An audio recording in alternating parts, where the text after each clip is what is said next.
what you know of January 6th, from being there to prosecuting to studying it, do you agree with that statement? And what would you say to those who would downplay what happened that day 5 years ago? And Officer President, we'll start with you, and we'll go down the line. Thank you. I would absolutely not agree. That statement that it was a normal tourist visit is completely false. I spent over 5 years at the Capitol dealing with many actual normal tourist day visits, and this was not one at all.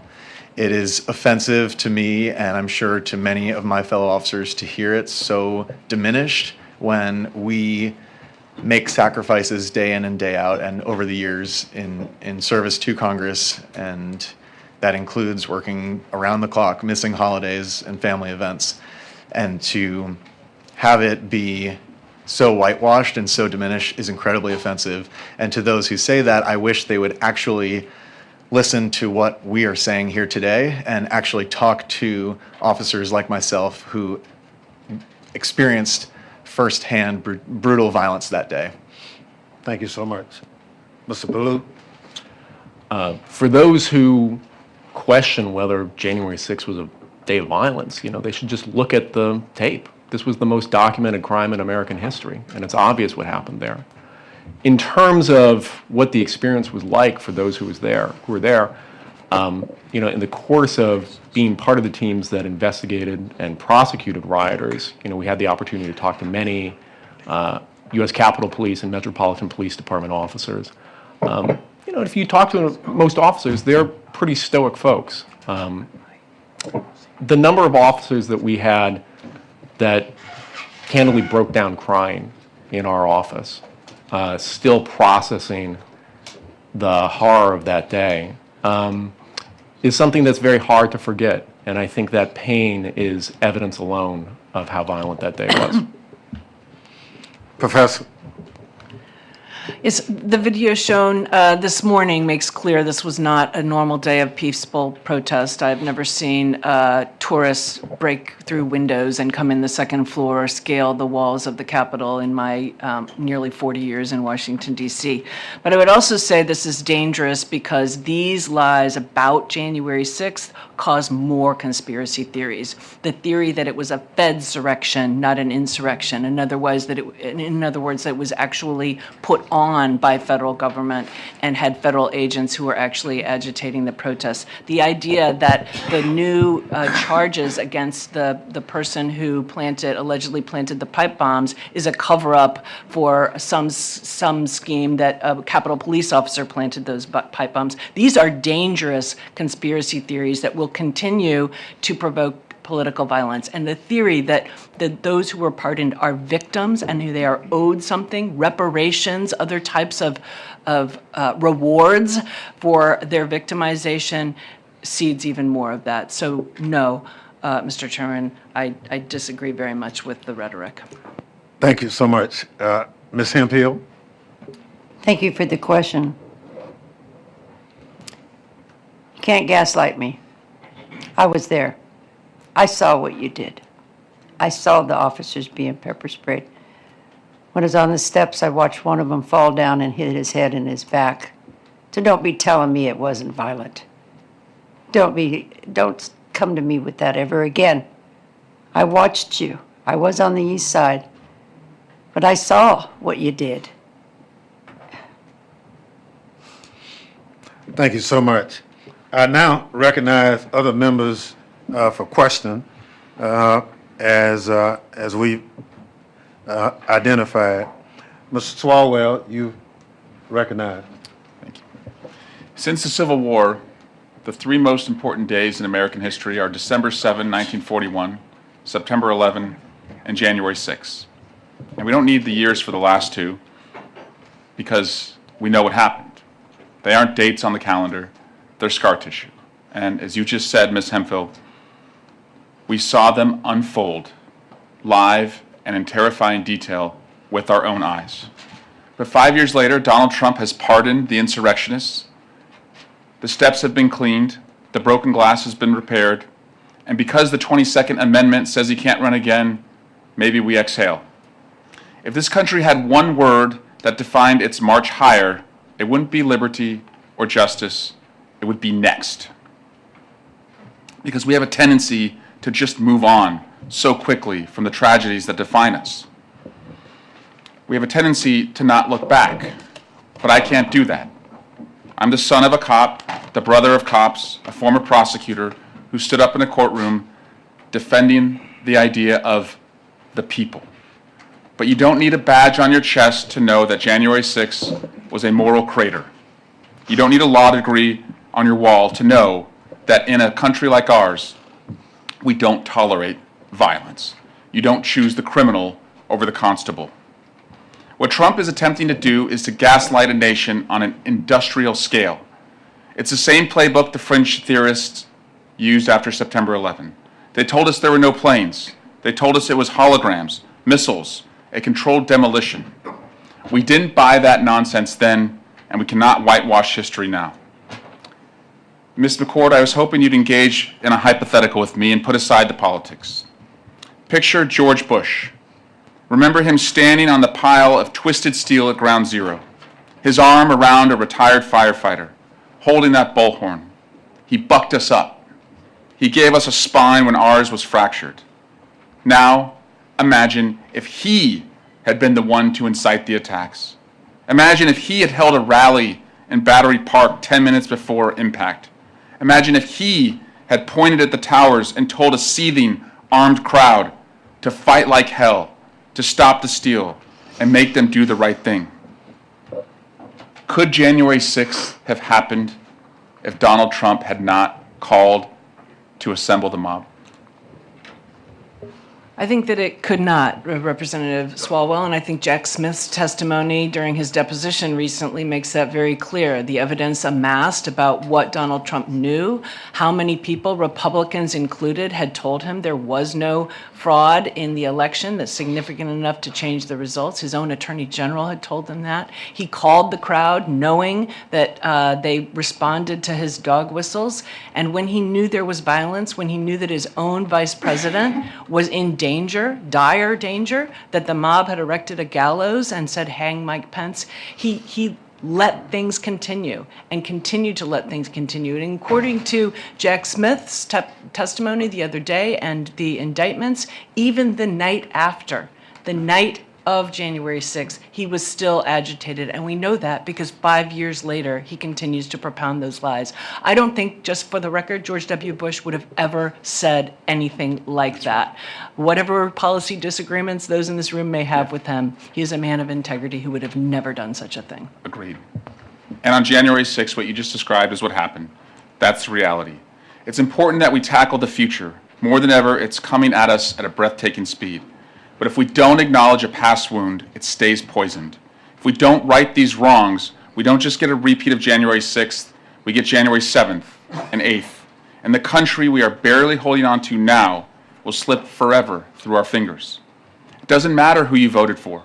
Our job, our civic sacrament, is to reject the comforting lie, even when it comes from our friends, as Pamela Hemphill has told us. So we remember, we don't look away. We treat the day with the same reverence, the same sorrow, and the same resolve as the day the towers fell, because the moment we forget is the moment we, as a country, also fall. And I yield back. Thank you, gentlemen. Time has expired. We now recognize for 3 minutes the gentleman from Maryland, Mr. Raskin. Thank you, Mr. Chairman. Ms. Hemphill, thank you so much for joining us today. Pardons are supposed to be reserved for people who are contrite, who are repentant, who have paid their debt to society and are reformed and are no longer dangerous to society. On those standards, you may be the only one of the J6 insurrectionists who actually deserves a pardon, and yet they all got pardons and accepted them. You were granted a pardon as part of the en masse action, but you decided not to take it. Can you just elaborate a little bit further why you decided not to take the removal of the criminal record? Thank you for the question. I do not deserve a pardon for what I did on January the 6th. I deserve to finish my sentence. I broke the law. To me, taking a pardon would be a slap in the Capitol Police's face. It was wrong that day. And you don't take a pardon for when you broke the law. No, ever. I'm sorry, I just get so angry. Well, I was not aware, we've spoken before on the phone, but I was not aware that you had suffered harassment and that people were attacking you in the wake of your announcement. I wonder if you would just say a further word about that. Attacking me on January the 6th or recently? No, I mean, in the wake of not accepting the pardon, that there was a backlash against you, that you were... Oh, yeah. They find out you support me, they come after you. It's that bad. I don't care. I'm going to keep speaking out. Yeah. Well, thank you. And Ms. McCord, but would you describe how the methodology and the history of these pardons differs from the history of pardons generally? How much time do we have?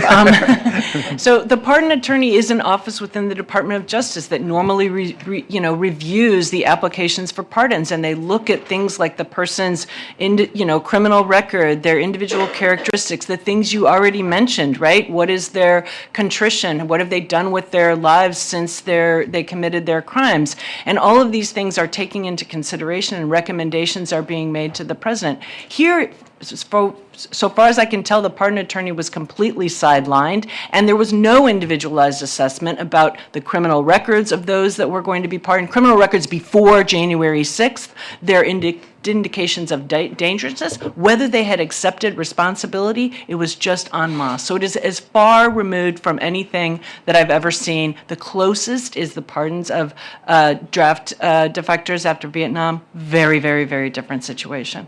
Thank you. I yield back, Mr. Chairman. Thank you very much. Gentleman yields back. Chair recognizes the young lady from Washington for 3 minutes, Ms. Jayapal.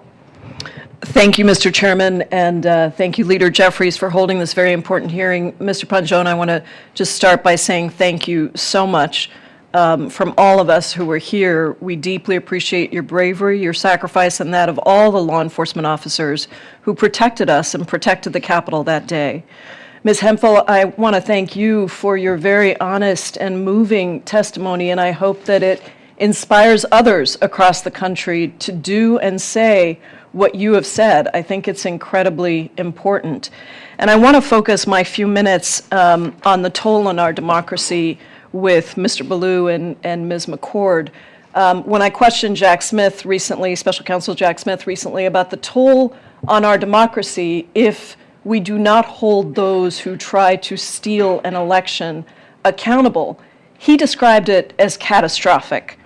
Mr. Ballou, can you talk about the effects of these pardons, not only on January 6th defendants' actions going forward, but on Trump supporters more generally? Yeah, I think that there are two concerns here with the January 6th pardons specifically.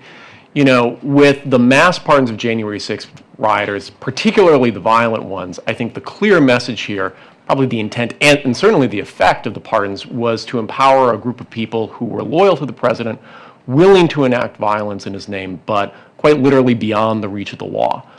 Immediately after the pardons came out, a number of rioters made statements saying that they were going to get retribution or revenge. Some said that they were going to immediately buy guns. It's clear what the effect of being told that the law doesn't apply to them is having on these rioters. But I also think that the January 6th pardons fit into a broader narrative of what's going on with this administration, that if people are sufficiently loyal and willing to support the president, either in words or financially, they will be put beyond the reach of the law. You look at the extraordinary donations, for instance, to the Trump Inaugural Committee, people giving $1 million to have their SEC or CFPB investigations dropped or their criminal prosecutions dropped. I think it means that, quite literally, for a certain group of people right now in America, the law does not apply to them. Ms. McCord, I want to ask you what this does for public safety. I'm deeply concerned that the total lack of accountability here puts our country at risk of another January 6th or something much, much worse. Do you believe that we can deter future insurrections like what happened 5 years ago when the president has pardoned all of these people? I think that there's the damage to sort of the even-handed administration of justice is really very strong. And people can think rationally right now that if what they do is at the behest of someone like Donald Trump, who has the power to absolve them from the wrongs that they commit, that there is an incentive to continue to commit those wrongs. And we are in a dangerous place right now where Mr. Trump still has 3 more years left of his term and is even talking about things like a third term, which of course would violate the Constitution. So these are all seeding these narratives already now that I think could prompt additional acts of violence. I don't think this Capitol could be attacked the way it was before because of what has happened since January 6th, but that does not mean that there can't be other, similar acts of violence elsewhere. Thank you all so much. I yield back, Mr. Thank you. Chairman. Gentlelady's time has expired. Chair recognizes the gentleman from California for 3 minutes, Mr. Correa. Thank you, Mr. Chairman. I also want to thank our witnesses for your bravery for being here today, testify to make sure we don't forget January 6th. If I can turn to Ms. Hemphill, ma'am, thank you also for being here. If I can ask you some very quick questions. Do you believe in God? Thank you for the question. Absolutely. Are you a God-fearing person? Yes. Why did you come to Washington on January 6th? I believe that the election had been stolen. So you believe the lies that the 2020 election had been stolen? Absolutely. Were you involved in politics before that? No. So you're not a person involved in this process? No, sir. You pled guilty to a crime committed on January 6th. Why did you plead guilty? Because I was guilty. You I'm not a came, victim. you came to fight, to stop, steal, and you pled guilty. Did you realize that the 2020 election was not stolen? At the time I pleaded guilty. Did you serve time in jail? Yeah, 60 days in prison. And you refused Donald Trump's pardon. Why? Because it was a lie. January 6th was an insurrection. I broke the law. Police officers were being assaulted that day, were getting beat up. I know, I was there, I watched, I felt it. Yet these police officers also came to your rescue? Yeah, the crowd had knocked me down in front of another officer and stepped on my head, pulled my shoulder, cut my knee, and broke my glasses. I was not breathing. If it hadn't been for the Capitol police officers, I would have died. So these same police officers that were assaulted also saved your life, despite you being one of the rioters. They saved those inside the Capitol and even rioters like myself. What would you say to people watching this today about what's going on in the country? What would you say to them today about whitewashing, about forgetting what happened January 6th? It's wrong. I point the finger, everything, to Trump. So it really happened. This was an assault on our democracy, on our Capitol. Absolutely orchestrated by Trump. Thank you, Mr. Chair. Thank you I very yield. much. Gentleman's time has expired. We now recognize the gentleman from Tennessee, Mr. Cohen, for 3 minutes. Thank you, Mr. Chair, and thank you for your heading up this panel, which Speaker Emeritus Pelosi appointed, which needed to be done, and it was important, and this day is important too, because we should never forget this day. This, like Pearl Harbor, is a day that will live in infamy, an attack on our country by a man who had been president and was again president. Mr. Blue, as I understand it, you resigned from your position with the Justice Department. How many years had you worked at Justice? 6 years. And why did you resign?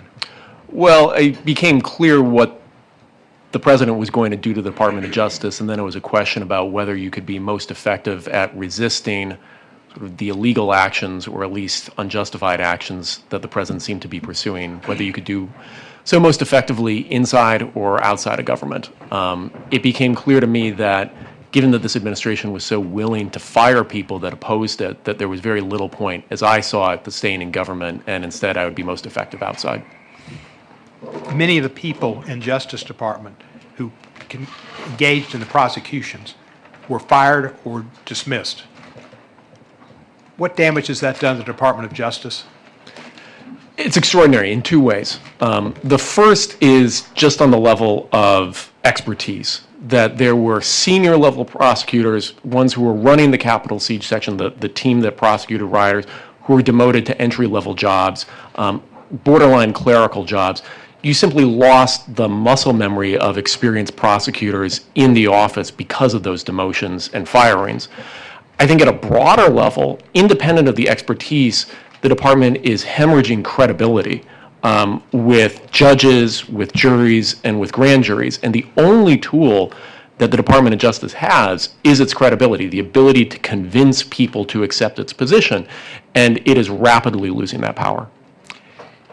The president has gone after quite a few people on this panel who were on the January 6th committee. Mr. Schiff, who's here, Senator Schiff, he's been targeted for the same kind of situations as the former FBI director and the New York prosecutor. Grand juries refused to indict a couple of people there. How, I know that this expression, the ham sandwich, how rare is it that a grand jury stands up to the government and says, no, we will not indict? You know, and these are approximate statistics, but I think for the most recent year that data was available, it was something on the order of 6 no bills out of 130,000 attempted indictments. So, you know, at the DC U.S. Attorney's Office, where this has happened, I think at least a half dozen times, you're talking about, 6 to 130th to the 6th power, so extremely rare. Well, it's good that the citizenry that serve on the grand juries have got more understanding and more backbone than most of our Republican colleagues, unfortunately. We must never forget this day, and I won't. I was in the gallery. I was concerned. Capitol Police came up in the gallery, locked the doors, had their guns ready, helped me with my gas hood, which I couldn't put on, and all an experience, and got out of there. But I was certainly frightened, and I don't think I had post-traumatic stress disorder, but I've thought about it a lot. And when I sit in my house now and watch television, I lower a shade next to me at night so nobody can see in. Thank you, officer. Thank you. Gentleman's time has expired. Thank you so much. Chair now recognizes a gentlelady from North Carolina, Ms. Ross. Thank you, Mr. Chairman, and thank you so much to Leader Jeffries and to you, Mr. Chairman, and the folks who served on the January 6th committee for making sure that we never, ever, ever forget. And I think if we didn't have this president and this speaker, this hearing wouldn't be just a Democratic hearing. We would be remembering together the collective trauma that this country has gone through. Mr. Ballou, I want to talk a little bit about how the pardons and some of the effects of the pardons have re-traumatized victims. One of the things that we don't talk about with the pardons is that the fact that the insurrectionists who were convicted owed $3 million in restitution to Capitol police officers and others who they had injured on that day. And only about 15% of that amount, $400,000, was paid before President Trump liquidated the rest of the restitution owed with his pardon spree. Can you talk about how that restitution was an important part of the work that you and others did in your prosecutions? Absolutely. So, January 6th was an attack on individuals. It was also an attack on, quite literally, the Capitol itself. The architect of the Capitol, I think, estimated that there was $29 million in damages to the building itself. And that's separate from the restitution that you're talking about to individual officers. That is a life-saving amount of money for people, many of whom, are no longer working, many of whom are no longer able to work.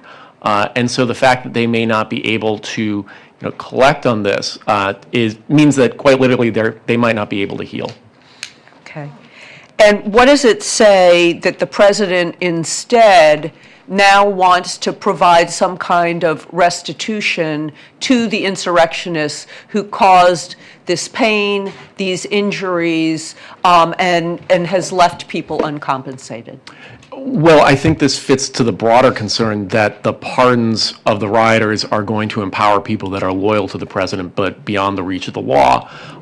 If they are given money, which it seems like the president is trying to do, the Proud Boys are seeking $150 million in damages. The Department of Justice is currently opposing that, but we don't know how that's going to play out. We're going to have a situation very similar to what we've seen in other countries, where you have essentially militias or paramilitary forces that are loyal to an administration but unaccountable to anyone or any institution. And paid with our tax dollars. Precisely. And I only have 5 seconds left, but I'd really like our officer to speak to this issue too. Do you know people who haven't been compensated? I don't know of any officers who have received any kind of compensation outside of their normal salary for what they sacrificed on January 6th. Okay. Thank you, and I yield back. Thank you very much. Gentlelady yields back. Chair recognizes the gentlelady from California, Ms. Kamala Dove, for 3 minutes. Thank you, Mr. Chair, and I just want to thank all of you for your courage, for what you did for us on January 6th, and for what each of you continue to do today by speaking out and by showing up. This is a very emotional room. It's been very sobering to watch the videos and to hear the testimonies. I watched it on television and didn't think I was watching something happening in the United States, and wondered if every single person inside the Capitol was going to die. It was terrifying.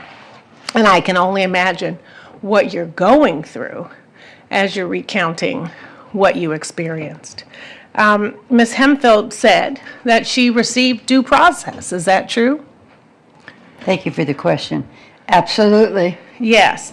And so, Mr. Balu, you resigned from the Department of Justice.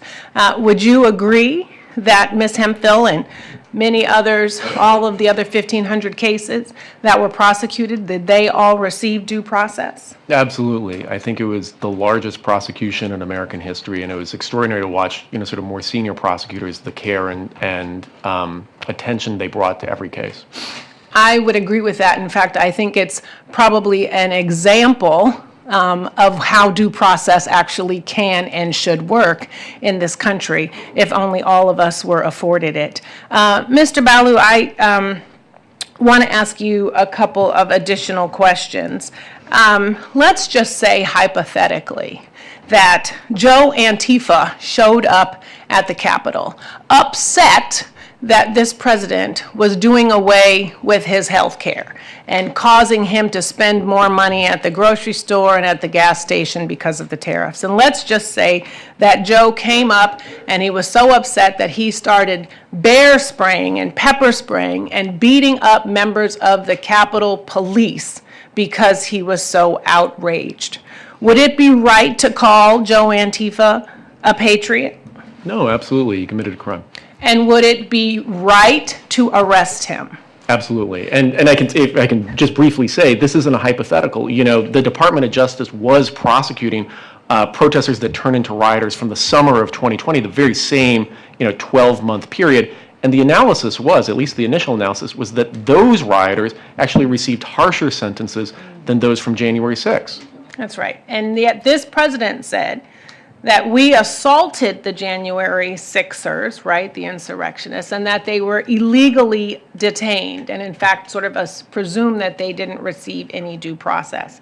I'm so glad that you're sharing with us that it is not a hypothetical, that in fact it happened. And I just also want to share, Mr. Chair, that now we've learned that the Department of Justice is actually and actively deleting records of the January 6th cases, that they are scrubbing references to the January 6th insurrection as a riot, and in fact have fired prosecutors that worked on all of these cases. Would you agree to those statements? Yes.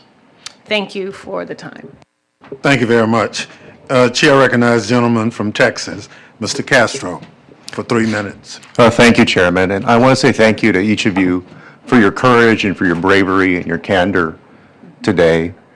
I had the opportunity to serve as an impeachment manager to try to convict Donald Trump in the Senate, thanks to the appointment of, at the time, Speaker Nancy Pelosi. January 6th was an attempted coup. The mob that showed up was trying to stop Congress from doing its job of accepting the election results of the 2020 presidential election.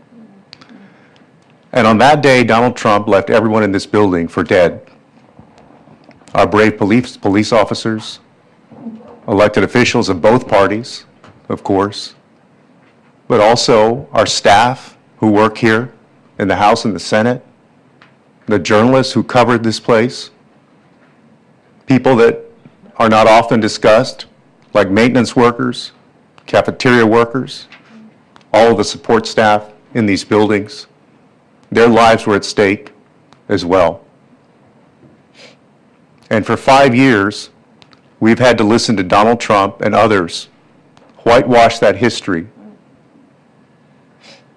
and pretend as though it was a tourist visit or something peaceful. That day was a dangerous day, not just for the people in this building, but for our democracy and our country. So thank you, each of you, for the roles that you played.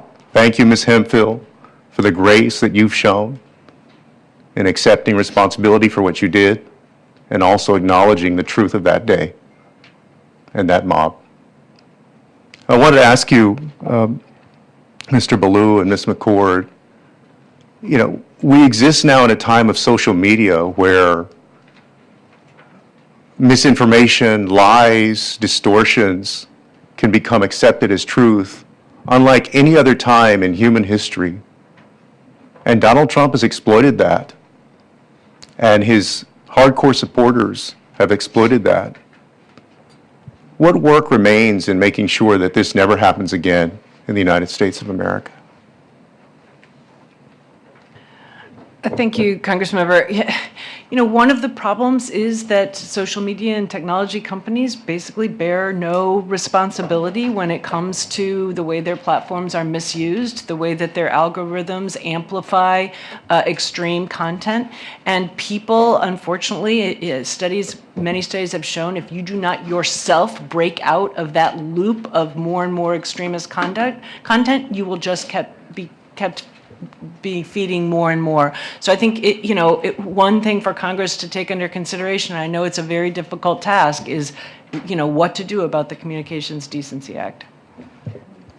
Sure. And I'll just add very briefly, I think, one of the best antidotes to that is the people who were at the Capitol that day speaking out. Obviously, members like yourselves, but the Capitol police officers, including Officers Dunn and Hodges, who are here today, I think have shown enormous personal courage. Thank you. I'll yield back, Chairman. My name is Adam Villarreal. I was the January 6th defendant. And if I could respectfully ask, why is this committee only composed of Democrats? I'm glad you asked, because no Republicans participated. You're not part of the thing. You're welcome to be here as a spectator. Thank you very much. Chair now recognizes young lady from Pennsylvania, Ms. Dean. Thank you, Mr. Chairman, and thank our leadership for convening us here in this basement room, crowded in here, because I guess the Republican majority didn't want to see this in a bigger, more open space. As Jamie Raskin said in the beginning, it is still January 6th in America. And that is why we are here, to make sure that we continue to shine a light on the grievous errors of that day and those who perpetrated it, particularly Mr. Trump. I believe that his pardons on the very first day of his second administration was an attempt to pardon himself for all of history. Just wash it away. I didn't do anything wrong. It was a party and they were patriots. I want to tell you, Ms. Hemphill, Sophocles emphasized that to make a mistake is human, but real wisdom comes when you recognize your mistake and you correct it. You're an extraordinary role model. I think about you. You said you're a mom and a grandmom. What a role model you are for your grandchildren. To give them that sense of, I am human, I made a mistake, and I'm going to correct it publicly. That's hard to do privately in your own home. I know it. I'm human. I have a hard time admitting mistakes sometimes. I just want to tell you, your humility, your courage, I pray that it is contagious. May it take over this country, and I thank you for it. Ms. McCord, thank you for your clarity, your guidance. Keep speaking, keep guiding us, and together, we're going to make a difference. Officer Pynchon, thank you so much for your work. How difficult was it for you to leave the service? It was very difficult because I loved my job. I loved being an officer, and I'm so thankful for my years that I had here. I didn't leave only because of January 6th, but it did certainly play a factor. And I think quite possibly had January 6th not happened, I would still be an officer here today. And I thank you and all the officers. We have seen the faces of so many of you, but every single officer needs to be recognized and thanked, whether they were on duty, off duty. I know so many of you, and you're great people. And finally, I too was here on January the 6th up in the gallery, and Mr. Ballou, I totally share with you the idea that symbols matter. I've actually met with the architect of the Capitol twice and asked that an installation be preserved for all of history. I recognize that's not going to be installed anytime soon under this administration or under this Speaker of the House who won't even put up a plaque. But I really call upon this House, the Capitol, the architect of the Capitol, and I actually wrote a letter and asked, what artifacts did you preserve? The broken glass, the shards, everything that you preserved. I never got an answer to that letter, but I call again. So what do you think about that notion that we need to preserve this history? It's absolutely the only way that this isn't going to happen again. I thank you. Thank you very much. Chair now recognize our last person, Ms. Ballant from Vermont. Thank you so much, Mr. Chair, and thank you to the witness for being here today. I'd like to most wholeheartedly thank Ms. Hemphill for your courage in speaking out.